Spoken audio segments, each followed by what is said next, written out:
अस्सलाम वालेकुम, आप देख रहे हैं समा। मैं हूं फराज अहमद और मैं हूं सबा शेख। बुलेटिन में के आगाज में बात करेंगे, सिंध में गैस बहरान संगीन होता जा रहा है। SSGC ने 1 महीने के लिए सनतों को गैस की सप्लाई मुअत्तल कर दी है। इस हवाले से मजीद तफसीलात जानते हैं रिजवान आलम से।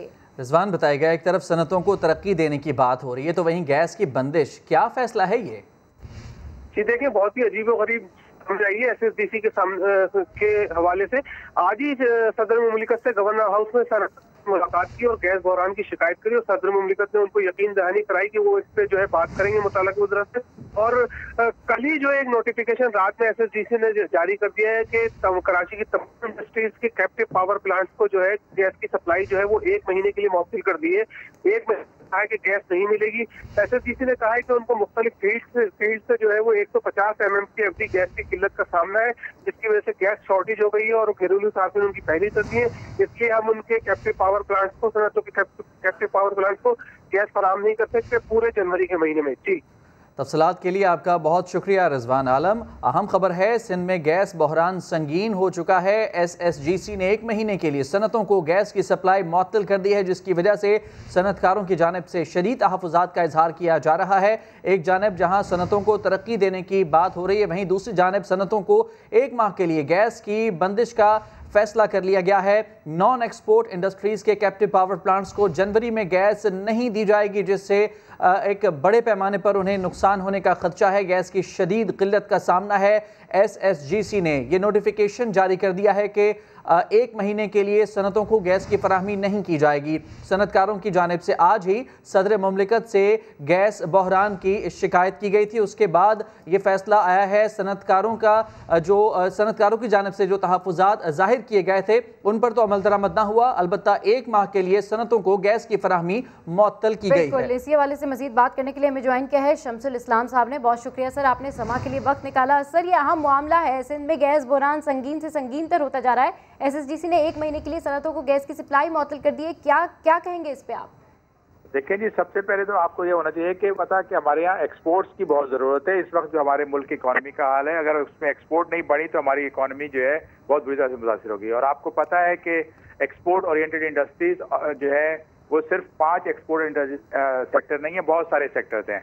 और अभी जो 24 दिसंबर का जो नोटिस आया है सिंध के अंदर, उन्होंने उसको सप्लाई को तकरीबन बंद करके रख दिया है उन सेक्टर्स को भी जो इनडायरेक्टली एक्सपोर्ट के साथ मुंसलिक थे। और साथ ही हमारी जो टेक्सटाइल की इंडस्ट्री है उनको भी उसके गैस की शॉर्टेज हो रही है। तो इस वक्त तो बहुत संगीन सूरत हाल है और हुकूमत को चाहिए था कि इसकी पहले से तैयारी करते और प्रॉपर जो है वो आपको जो इम्पोर्ट्स करनी थी उसको करते, ताकि जो है इंडस्ट्री सफर ना करे। शम्स साहब, ये वजाहत कर दीजिएगा, क्योंकि इतलात के मुताबिक ये फैसला नॉन एक्सपोर्ट इंडस्ट्रीज के लिए किया गया है। जी, मैं वही बता रहा हूँ कि आपके 5 रेटेड सेक्टर जो हैं, उसके अलावा जो इन्होंने नॉन एक्सपोर्ट सेक्टर्स बताए हैं, मैं आपको मिसाल देता हूँ कि राइस जो है वो $2 बिलियन की एक्सपोर्ट करता है, लेकिन 5 रेटेड सेक्टर में उसको शामिल नहीं किया गया। इसी तरह से बहुत सारी इंडस्ट्रीज हैं जो डायरेक्टली इनडायरेक्टली हमारी एक्सपोर्ट के साथ लिंक है, या वो खुद प्रोडक्ट प्रोसेसिंग कर रहे होते हैं या वो मैन्युफैक्चर कर रहे होते हैं, लेकिन उनको भी शामिल नहीं किया। और यही वजह है कि आज उनको जो है गैस ना मिलने की वजह से उनकी प्रोडक्शन अफेक्ट कर रही है। हमारे ऑर्डर्स इन हैंड है, वो टाइमली शिपमेंट नहीं हो पा रही, क्योंकि एक इंडस्ट्री टेक्सटाइल की अगर आपके पास कपड़ा बना रही है तो वो दूसरी इंडस्ट्री को देती है प्रोसेसिंग के लिए। कहीं डाइंग हो रही है, कहीं उसकी साइजिंग हो रही है, कहीं उसका दूसरे काम हो रहे हैं, तो वो सारी चीजें एक चेन बनी हुई है। हुकूमत को चाहिए कि इसको तमाम एक्सपोर्ट इंडस्ट्रीज को डायरेक्ट जो इन्वॉल्व हैं उनको गैस की सप्लाई यकीनी बनाए। और इस वक्त इंडस्ट्री के साथ अब तो सार्फिन, घरेलू सार्फिन को भी सप्लाई जो है वो भी शॉर्ट हो रही है। जी, बहुत शुक्रिया शमसुल इस्लाम, समा से गुफ्तगू कर रहे थे। आगे बढ़ते हैं, कराची से एक इंतहाई खौफनाक वाक़े के हवाले से आपको रिपोर्ट करें। गुलशन इकबाल में खातून खुदकुशी के लिए 6 मंजिला इमारत से कूद गई। पहले बच्चे को नीचे फेंका, फिर खुद कूदने के लिए टेरेस के साथ लटक गई। इलाके वालों ने ज़मीन पर कपड़े और गद्दे बिछा दिए, जिससे खातून की जान बच गई। माँ बेटे को जख्मी हालत में अस्पताल मुंतकिल कर दिया गया है। और सारे वाक़े की तफसीलात जानते हैं अहमर रहमान खान से। अहमर, इंतहाई अफसोसनाक ये वाक़या, बताइए क्या इसका वाक़े का बैकग्राउंड है, ऐसा क्यों किया खातून ने?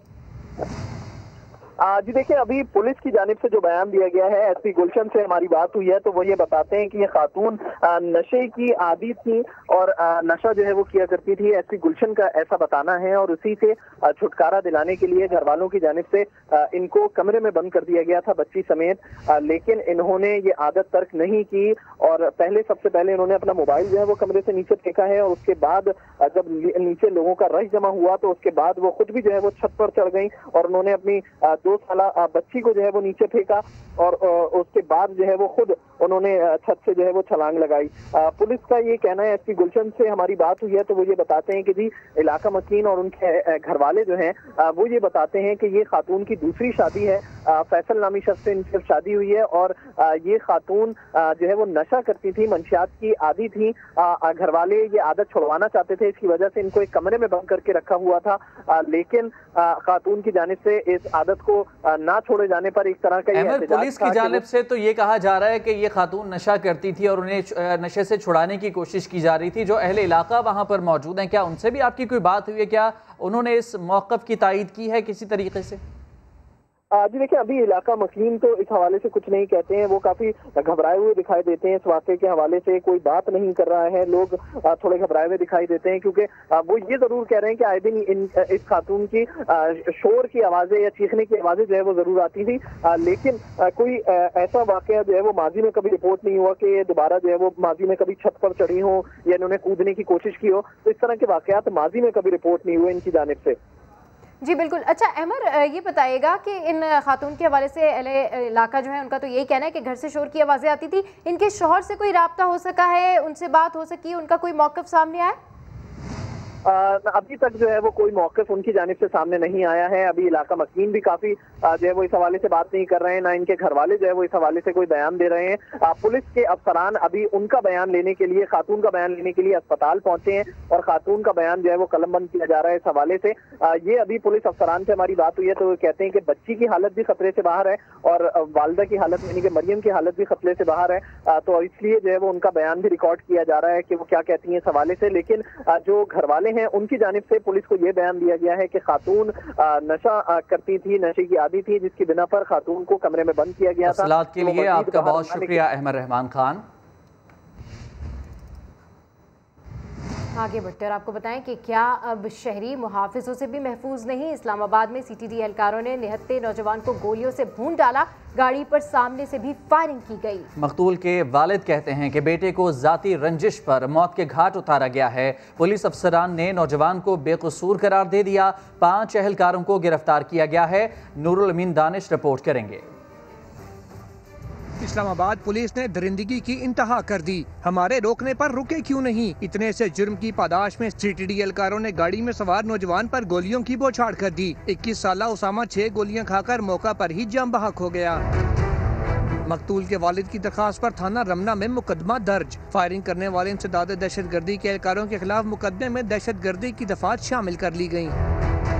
FIR के मुताबिक उसामा सती रात गए दोस्त को घर छोड़ने के बाद वापस आ रहा था। G10-4 में पुलिस ने रुकने का इशारा किया, ना रुकने पर कानून के मुहाफिजों ने सफाकियत का मुजाहिरा कर दिया। वालिद ने वाक़या को 1 रोज पहले उसामा और एहलकारों के दरमियान तल्ख कलामी का शाखसाना करार दे दिया। मौक़िफ़ अपनाया कि एहलकारों ने मामूली झगड़े पर मेरे बेटे को मजा चखाने की धमकी दी थी। उन्होंने उसको पहले टक्कर मारी, गाड़ी को टक्कर मारने के बाद उन्होंने उसको चारों तरफ से इस तरह फायर किए। उनकी अपनी औलाद नहीं थी, उन्होंने उसको 17 फायर किए और 6 फायर उसकी बॉडी पे लगे हैं। दूसरी जानिब पुलिस खुद भी नौजवान को बेकसूर करार दे रही है। फौरी तौर पे जब यहाँ पे हम अफसरान पहुँचे तो हमने देखा ये बेगुनाह है। DIG ऑपरेशंस का फौरी नोटिस। वाक़या में मुलविस 5 सीटीडी एहलकार गिरफ्तार, थाना कराची कंपनी मुंतकिल कर दिया गया। वाक़या की तहकीकात के लिए कमेटी भी तश्कील दे दी गई है। पुलिस फायरिंग से 21 साला उसामा सत्ती की हलाकत, लवाहिकीन का मैयत के हमरा श्रीनगर हाईवे पर एहतजाज। चीफ कमिश्नर इस्लामाबाद ने वाक़े की जुडिशल इंक्वायरी का हुक्म दे दिया है। मुजाहिरीन ने इंक्वायरी का नोटिफिकेशन जारी होने तक एहतजाज जारी रखने का ऐलान किया है। मजीद जानते हैं समा के नुमाइंदे नूरुल अमीन से। जी नूरुल अमीन, अपडेट कीजिए, अभी क्या सूरत हाल है? एडिशनल डिप्टी कमिश्नर भी मुज़ाकरात के लिए आए थे। जी देखिए, यहाँ पर श्रीनगर हाईवे के ऊपर एहतजाज जारी है। उसामा सत्ती के जो लवाहिकीन हैं यहाँ पर बड़ी तादाद में मौजूद हैं, क्योंकि ये इनके वालिद का ताल्लुक जो है ताजर बरादरी से है, तो ताजरों की काफ़ी तादाद यहाँ पर जमा है। इनका जो बुनियादी तौर पर मुतालबा था कि FIR में दहशतगर्दी की दफात शामिल की जाएँ, वो पुलिस ने शामिल की। उसके बाद इनका दूसरा मुतालबा ये था कि जो जुडिशल इंक्वायरी है उसको जो हेल्ड किया जाए। तो जो चीफ़ कमिश्नर इस्लामाबाद हैं उन्होंने इसका ऐलान किया है जुडिशल इंक्वायरी का, लेकिन अभी यहाँ पर जो डेडलॉक है वो बरकरार है। उसकी वजह ये है कि जो यहाँ पर मुज़ाहिरीन मौजूद हैं वो ये कह रहे हैं कि जुडिशल इंक्वायरी का जो नोटिफिकेशन है जब तक वो नहीं दिया जाता यहाँ पर एहतजाज जारी रखा जाएगा। 5 बजे जनाजा का टाइम था इसका श्रीनगर हाईवे के ऊपर, लेकिन अभी तक यहाँ पर जो है वो मैयत मौजूद है। पुलिस के अफसरान भी मौजूद हैं, ज़िले इंतज़ामिया के अफसरान भी यहाँ पर मौजूद हैं और यहाँ पर इस्लामाबाद पुलिस के ख़िलाफ़ जो है वो नाराबाजी भी वक्तन फ़वक्तन की जा रही है। मुज़ाकरात के 2-3 अदवार हो चुके हैं। अब देखते हैं कि ज़िले इंतज़ामिया कब ये जुडिशल इंक्वायरी का नोटिफिकेशन करती है और ये एहतजाज ख़त्म होता है। ठीक है, नूरुल अमीन दानिश अपडेट करें, आपका शुक्रिया। तो इस वाक़े के हवाले से समा से गुफ्तगू में वज़ीर दाखिला शेख रशीद ने बताया कि पुलिस एहलकारों को गिरफ्तार करके मुकदमा दर्ज कर लिया है। मुशीर दाखिला शहजाद अकबर ने कहा कि कमेटी तफ्तीश कर रही है, सारे हक़ाइक़ सामने आ जाएंगे। इस्लामाबाद में पुलिस के हाथों नौजवान शहरी का कत्ल। विफाकी वज़ीर दाखिला शेख रशीद गुस्से में आ गए। समा से गुफ्तगू में कहा, काली भेड़ों का खात्मा करेंगे। पांचों के पांचों पे पर्चा दे दिया, इनको अरेस्ट कर दिया जी, बस नाअहल है, नालायक हैं। बहुत बड़ी ज्यादती है और बिल्कुल नहीं छोड़ेंगे इनको और इन पे कत्ल का मुकदमा देंगे, पांचों के पांचों। दूसरी जानिब मुशीर दाखिला शहजाद अकबर ने बताया कि SSP की सरबराही में कमेटी तफ्तीश कर रही है। मैंने भी पुलिस से बात की थी, उन्होंने इस वक्त कि उसकी इंक्वायरी कमेटी भी बनाई है ये देखने के लिए कि वो वाकया क्या हुआ है। कुछ रिटर्न अपनी सिफारिशात भी दी हैं। शहजाद अकबर ने कहा कि अगर पुलिस की ज्यादती हुई तो जरूर सजा मिलेगी। कराची में साइड सुपर हाईवे पर कामयाब कार्रवाई। पुलिस को मतलूब कराची का सबसे बड़ा मंशियात फरोश दादन अब्रो मारा गया। दादन अब्रो की बीवी और वालदा ने लाश शनाख्त कर ली। दादन अब्रो के खिलाफ मुख्तलिफ थानों में 30 मुकदमा दर्ज है। मुलजिम कत्ल, इक़दाम कत्ल और भत्ताखोरी में मुलविस था। ये अहम खबर है, अहम कार्रवाई है पुलिस की जानिब से, जिसके हवाले से आपको अपडेट कर रहे हैं। कराची में साइड सुपर हाईवे पर कामयाब कार्रवाई। पुलिस को मतलूब कराची का सबसे बड़ा मंशियात फरोश दादन अब्रो मारा गया। दादन अब्रो की बीवी और वालदा ने लाश शनाख्त कर ली। दादन अब्रो के खिलाफ मुख्तलिफ थानों में 30 मुकदमा दर्ज हैं। और अब ये खबर कि कबूतरबाजी के शौक ने नौजवान को कातिल बना दिया। हाफिजाबाद में कबूतर उड़ाने से मना करने पर छोटे भाई ने बड़े भाई को मार डाला। पुलिस ने मुलजिम को गिरफ्तार कर लिया है। वाक़े की मुकम्मल तफसील इम्तियाज़ अली से जान लेते हैं। इम्तियाज़, बताइएगा ये क्या माजरा है? जी बिल्कुल, ये सोचनाक वाक़या आसाबाद के इलाके दारावाली भी पेश आया है, जहाँ के रिहायशी जमशेद ने घर में कबूतर पा रखे थे। कबूतर उड़ाने की वजह से जमशेद की अपने भाई शहर से कई बार झगड़ा भी हो चुका था। मखतूम शहर ने अपने भाई छोटे भाई जमशेद को कबूतर भाई से मना किया तो दोनों में दोबारा झगड़ा हो गया, जिस पर जमशेद ने फायरिंग करके अपने भाई शहर को जान से मार दिया। सदर पुलिस ने मुलजिम को गिरफ्तार करके मुकदमा दर्ज कर लिया है, जबकि लाश को पोस्टमार्टम और जरूरी कार्रवाई के लिए अस्पताल मुंतकिल कर दिया गया है। पुलिस राय के मुताबिक दोनों भाइयों में कबूतरबाजी में अक्सर झगड़ा रहता था। जी, तफसीलात के लिए आपका बहुत शुक्रिया इम्तियाज़। लाहौर में 7 साला बच्ची को कत्ल करके बैयत के साथ ज्यादती के मुलजिमों का 4 दिन का मजीद रिमांड दे दिया गया है। मुलजिमान का जिस्मानी रिमांड खत्म होने पर तफ्तीशी ऑफिसर अदालत में पेश हुए। उन्होंने मुलजिमान की अदम मौजूदगी में रिमांड की इस्तदा की और कहा कि वकला की जानिब से मुलजिमान पर तशद्दुद के खदशे पर उन्हें पेश नहीं किया जा रहा। मजिस्ट्रेट ने उन्हें पेश करने का हुक्म दिया। बाद में मुलजिम रिजवान और अल्लाह दिता के जिस्मानी रिमांड में 4 दिन की तौसी कर दी गई है। बुध के रोज उन्हें दोबारा पेश किया जाएगा। कराची की मकामी अदालत ने बच्ची की गैर अखलाकी तस्वीर बनाकर वालिदा को ब्लैकमेल करने वाले मुलजिम को 3 रोज़ा जिस्मानी रिमांड पर FIA के हवाले कर दिया है। FIA साइबर क्राइम सेल ने अदालत में बयान दिया कि मुलजिम अब्दुल कदीम 13 साला बच्ची को घर में पढ़ाने के लिए आता था। इस दौरान उसने बच्ची की गैर अखलाकी तस्वीर बना ली थी, जिस पर वो बच्ची की वालिदा को ब्लैकमेल कर रहा था। मुलजिम को खातून की शिकायत पर गुज़श्ता रात गुलशन इकबाल ब्लॉक 3 से गिरफ्तार किया गया था।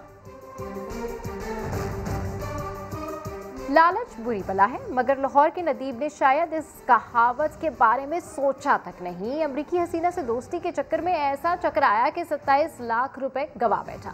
इस हवाले से रिपोर्ट कर रहे हैं रियाज अहमद।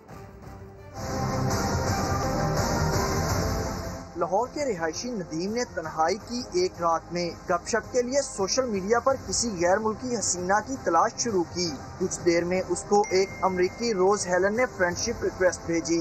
3-4 रोज में ही रोज अजनबी से इसकी दोस्त बन गई। फिर कहानी में पहला मोड़ आया। अमरीकी खातून ने उसको अपने शौहर की मौत और उससे मिलने वाली इंश्योरेंस की रकम के बारे में बताया। उन्होंने मुझे ये कहा कि मुझे लीवर कैंसर है और मेरा हस्बैंड भी लीवर कैंसर की वजह से उसकी डेथ हो चुकी है और मेरे हस्बैंड की डेथ हो गई है। उनकी इंश्योरेंस थी, उनका पैसा हमें मिला $4.7 मिलियन। $2 मिलियन मैं आपको भेज रही हूँ पार्सल के जरिए। नदीम के दिल में डॉलर्स की लालच पैदा हुई तो रोज ने उसका पूरा फायदा उठाया।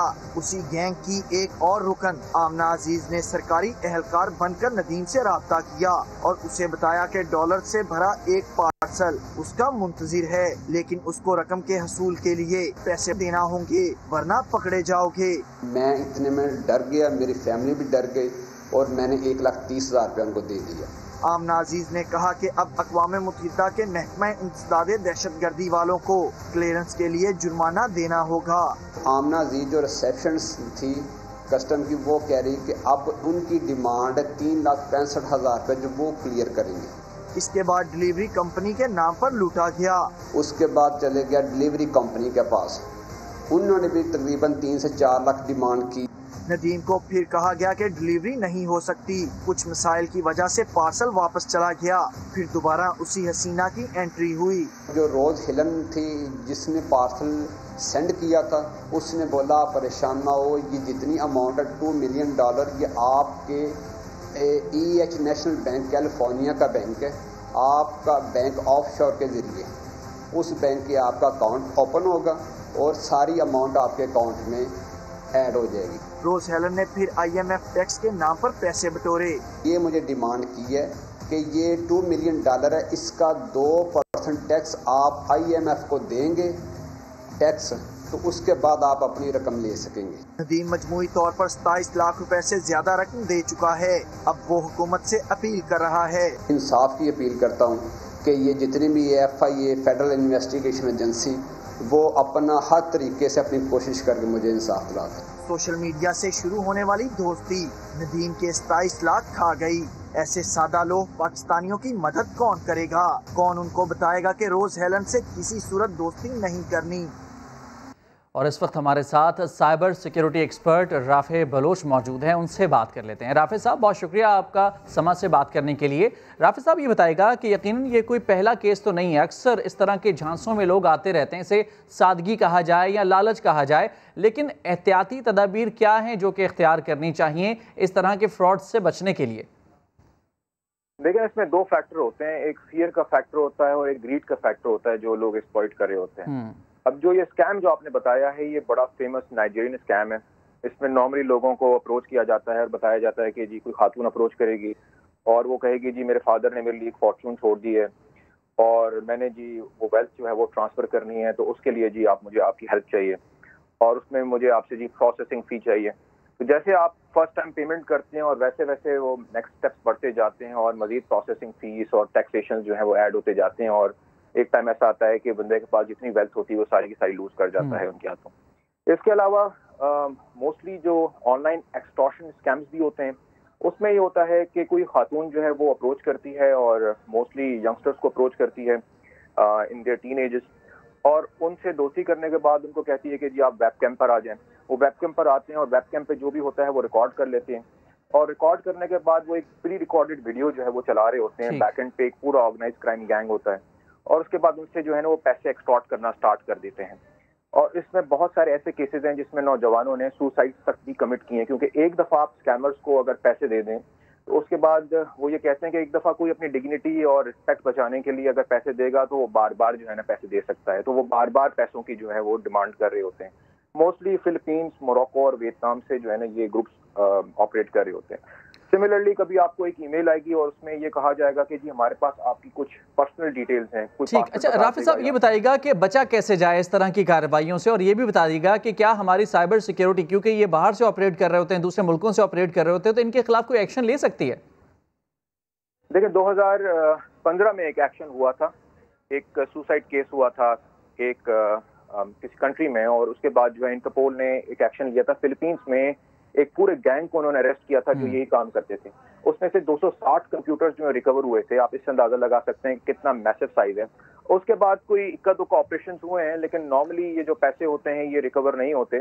और इसमें ऑब्वियसली अगर FIA भी इसको अप्रोच करती है तो क्योंकि ये पाकिस्तान की जुरिस्डिक्शन के बाहर है तो उनको इंटरपोल के थ्रू मूव करना पड़ता है। तो ये एक बहुत लंबा प्रोसेस होता है जिसमें कई साल लग जाते हैं। और why people fall prey for these scams is because के लोगों को ग्रास रूट के ऊपर अवेयरनेस नहीं होती। हमारे स्कूल्स, कॉलेजेस और यूनिवर्सिटी में आप देखें कि गवर्नमेंट ने कोई ऐसा प्रोग्राम लॉन्च नहीं किया जिससे वो साइबर सिक्योरिटी के हवाले से या ऑनलाइन जो खतरात हैं उसके हवाले से कोई अवेयरनेस कैंपेन्स चलाएं, क्योंकि मोस्टली आप देखें कि यंगस्टर्स ही हैं जो कि इसके इफेक्टिव होते हैं। तो गवर्नमेंट को चाहिए कि ग्रास रूट के ऊपर जो है साइबर क्राइम अवेयरनेस और ऑनलाइन फ्रॉड के पर्टेनिंग एक मेगा कैंपेन चलाएं ताकि लोग जो है इस तरह के फ्रॉड से जो है बच सके।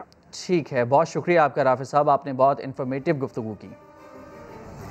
क्या पीपल्स पार्टी PDM से कन्नी कतराने लगी है? बिलावल भुट्टो PDM की एहतजाजी रैली में शरीक नहीं होंगे। कल chairman Peoples Party Bilawal Bhutto Zardari Thatta और सजावल का दौरा करने वाले हैं। उनकी क्या मसरूफियात रहेंगी, संजय साधवानी से जानते हैं। जी संजय, अपडेट कीजिए, इस दफा क्या एक्सक्यूज दिया है बिलावल भुट्टो जरदारी ने?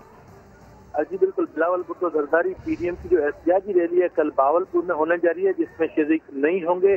बिलावल भुट्टो जरदारी की जानिब से ये फैसला किया गया है। मौलाना फजल रहमान, मरियम नवाज समेत PDM के दीगर जमातों के कायदीन जो इस रैली में शिरकत कर रहे हैं। पीपल्स पार्टी का वफद इस रैली में जाएगा जो पीपल्स पार्टी की नुमाइंदगी करेगा।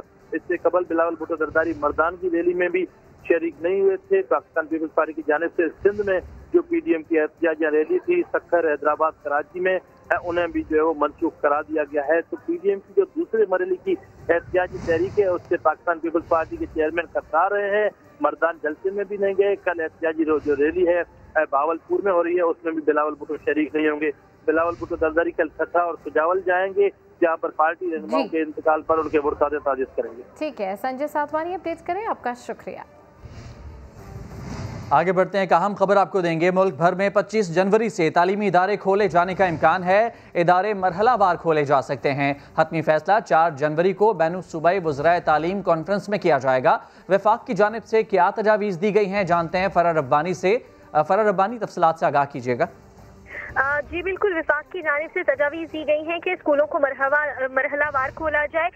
24 जनवरी से तालीमी इदारे खोलने की बात की गई है। पहले मरहले में प्राइमरी स्कूल्स को खोलने की बात की है जो कि 25 जनवरी से, जबकि दूसरे मरहले में 4 फरवरी से मिडिल और सेकेंडरी स्कूल्स को खोलने की तजवीज़ सामने आई है। और तीसरे मरहले में आला तालीमी इदारे खोलने की तजवीज़ की गई है। विफाक की जानिब से ये तजवीज़ पेश की गई है, बनाई गई है, जो कि 4 तारीख को होने वाली बैनुल सूबाई वज़राए तालीम कॉन्फ्रेंस में ये रखी जाएगी सामने और सूबों से इस पर मुशावरत की जाएगी।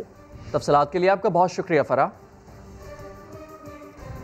और अभी आपको बताएं कि कोरोना ने बच्चों का मुस्तकबिल और प्राइवेट स्कूल्स के असातिज़ा का रोजगार दाव पर लगा दिया है। गुज़िश्ता साल सिंध भर में सैकड़ों प्राइवेट स्कूल बंद हुए और 1 लाख से ज़ायद असातिज़ा बेरोजगार हो गए। मुदस्सिर नज़ीर ने इस हवाले से एक स्पेशल रिपोर्ट तैयार की है, आइए आपको दिखाते हैं। कोरोना तालीमी साल को भी निगल गया। जी हाँ, सबसे ज़्यादा नुकसान बच्चों की तालीम का हुआ। साल के 365 दिनों में से सिर्फ 65 दिन बच्चे स्कूल गए। वबा ने 2020 में किस तरह इल्म की रोशनी को अंधेरों में बदला, आइए देखते हैं। इल्म तहजीब व तमद्दन फ़िक्र अमल को फ़रोग़ देता है, मगर इस साल दरसगाहों को ऐसे ताले लगे कि बच्चे इल्म सिखाने वाले असातिज़ा के साए से ही महरूम रहे। मगर कोरोना के बाद 25 से 30% बच्चे स्कूल वापस ही नहीं आए। सिंध भर में 500 से ज़ायद स्कूल मुकम्मल तौर पर बंद हो गए, जबकि 1 लाख से ज़्यादा असातिज़ा बेरोज़गार हो गए। कि जनवरी फरवरी में तकरीबन 40 दिन पढ़ाई का सिलसिला रहा और अक्टूबर नवंबर में तकरीबन 45 दिन तालीमी अदारे खुल सके। मुतबादिल दिन के हिसाब से ये तादाद 22-23 ही बनती है। इस तरह साल 2020 में कुल 60 से 65 दिन मैसर आ सके तालीमी सरगर्मियों के लिए।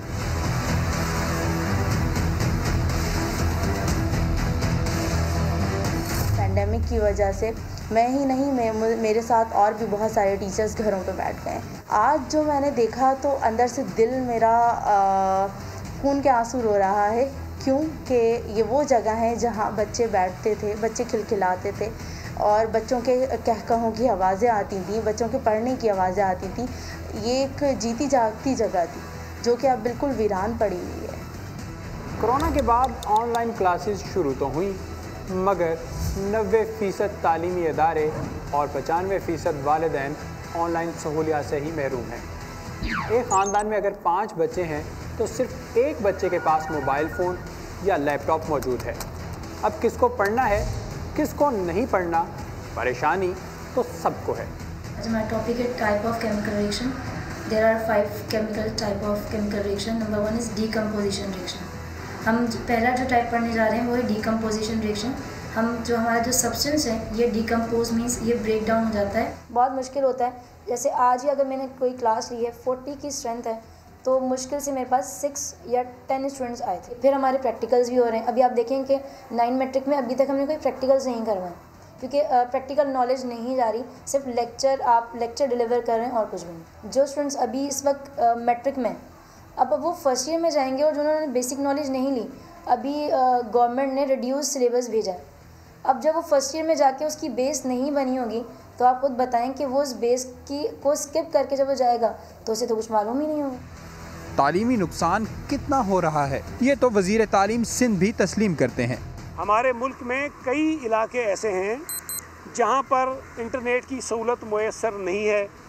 हमारे यहाँ बहुत बड़ी तादाद में स्टूडेंट्स ऐसी फैमिली से आते हैं जिनके पास वो गैजेट्स नहीं हैं जिसके ज़रिए वो ऑनलाइन तालीम हासिल कर सकें।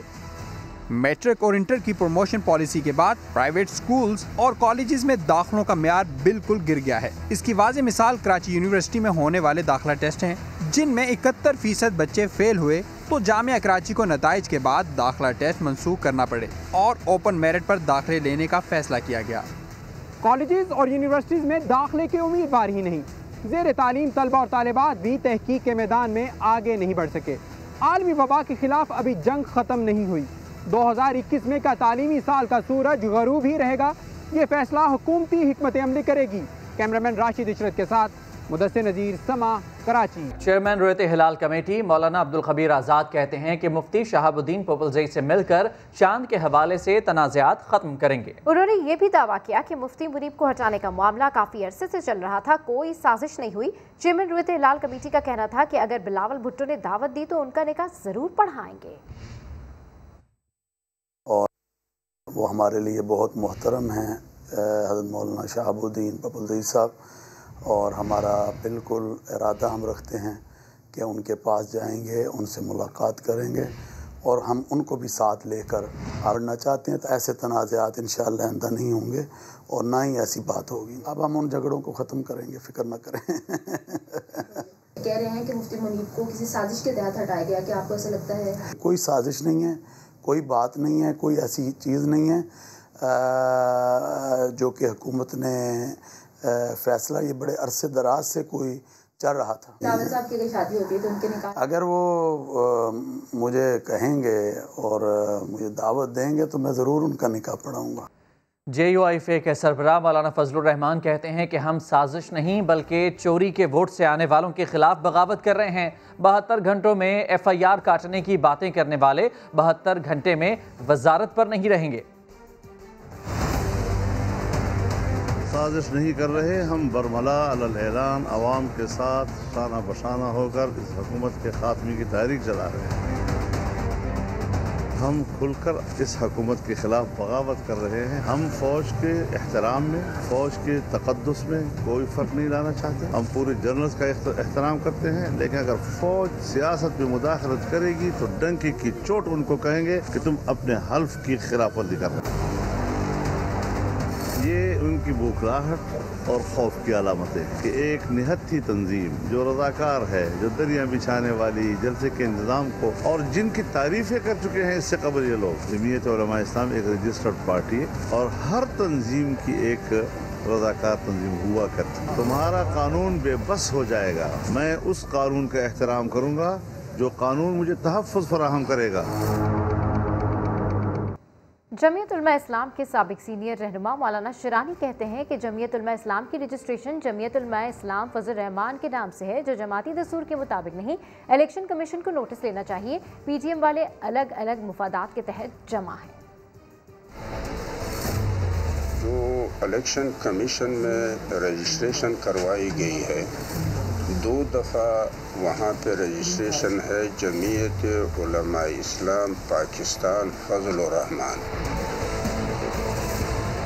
तो इसकी नवीयत कोई अलाटमेंट जैसी नज़र आती है। वो फैसले अपने तौर पे करते हैं इदारों से मंजूरी लिए बगैर। इलेक्शन कमीशन जो है वो इन चीज़ों को क्यों नहीं देखता है? हुकूमत और PDM दोनों पर एक ही क़ुव्वत के हाथ हैं, उस हुकूमत पर भी और PDM पे भी। और PDM की शरीक जमातों का हर ये जो मुखासमत है ये बराए मुफाहमत है, ये कोई उसूली मुखासमत नहीं है। फिरदौस आशिक अवान कहती हैं कि फजलुर रहमान का मर्ज कैंसर बन चुका है। वक्त आ गया है कि कैंसर का इलाज किया जाए। आसफ जरदारी एक टिकट से 2 मज़े ले रहे हैं। मरियम नवाज का ख्वाब मौलाना और पीपल्स पार्टी ने जाती उम्रा में दफन कर दिया। सोने के चमचे के साथ लीडर बनने का जो ख्वाब है वो मौलाना फजलुर रहमान और पीपल्स पार्टी ने अपने पाँव के नीचे रोंद के उसको जाती उम्रा के अंदर ही सियासी कब्र में दफन कर दिया। जरदारी साहब जो एक टिकट में 2 मजे ले रहे हैं अपोजिशन और हुकूमत के, वो कभी भी एक टिकट पे एक मजा लेने के लिए अपोजिशन नहीं करेंगे। उन्होंने दिखाई इनको सजी थी, मारी खब्बी है, तो अब तो मरियम बीबी के होश ठिकाने आ जाने चाहिए। मौलाना साहब का जो मर्ज है वो लाइलाज मर्ज है। वो इस कौम की कौमी सलामती के लिए आहिस्ता आहिस्ता कैंसर बनता जा रहा है। मौलाना साहब जो एजेंडा लेके चले हैं वो सिर्फ और सिर्फ मोदी की खिदमत कर रहे हैं। मोदी के यारों को पाकिस्तान ने और पाकिस्तान के अदारों ने जिस तरह फिक्स किया है उसके लिए मुझे कहने की कुछ जरूरत नहीं। मौलाना साहब इंतजार फरमाए, वक्त पे उनकी बारी जरूर आएगी। 10 घंटे बाद वाटर बोर्ड को होश आ ही गया। कराची में गोलीबार अंडरपास के ऊपर से गुजरने वाली पाइपलाइन की मुरम्मत का काम शुरू कर दिया गया। सलमान अहमद की रिपोर्ट देखिए। आप सोच रहे होंगे वादिये नीलम का ये करीब से लिया गया क्या खूबसूरत मंजर है, या फिर रात को कुदरत मेहरबान हुई जो अब्र करम जमकर बरसा। लेकिन ऐसा नहीं है जनाब। गोलीमार अंडरपास के ऊपर से गुजरने वाली 24 इंच कुतर की लाइन फटी तो रात भर पीने का साफ पानी ज़ाया होता रहा और वाटर बोर्ड इंतज़ामिया सोती रही। वाटर बोर्ड के जो चेयरमैन है, जो MD है, इसको हटाया जाए, किसी और गैर जानबदार को लाया जाए। उन्होंने वो वालमैन बिठाए हुए हैं जो पानी बेचते हैं MD की सरबराही में। कराची वालों का गुस्सा बजा है क्योंकि पीने का पानी घरों में आने के बजाय बेशतर मुकामात पर ज़ाया होता रहता है। ये जो साफ़ पानी जो है हमारे शहर में पानी की बहुत ही किल्लत होने के बावजूद ये जो साफ़ पानी है बिल्कुल ज़ाया हो रहा है। रात से ये जो पाइप लाइन जो ये फट गई है, इंतजामी भी काफ़ी मतलब नाक़िस सूरत हाल है उनकी।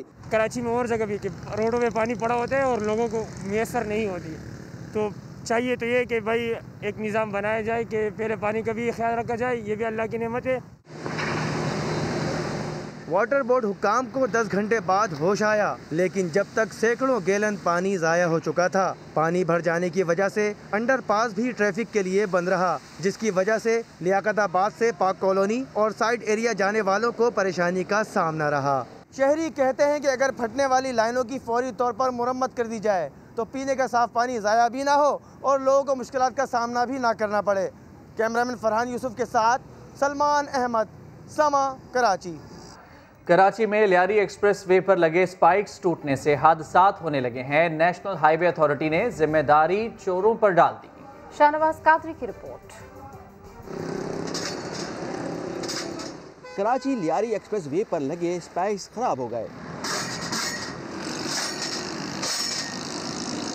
सोरहाब गोड गार्डन और माड़ीपुर ट्रैक पर killer spikes traffic killer spikes बन गए।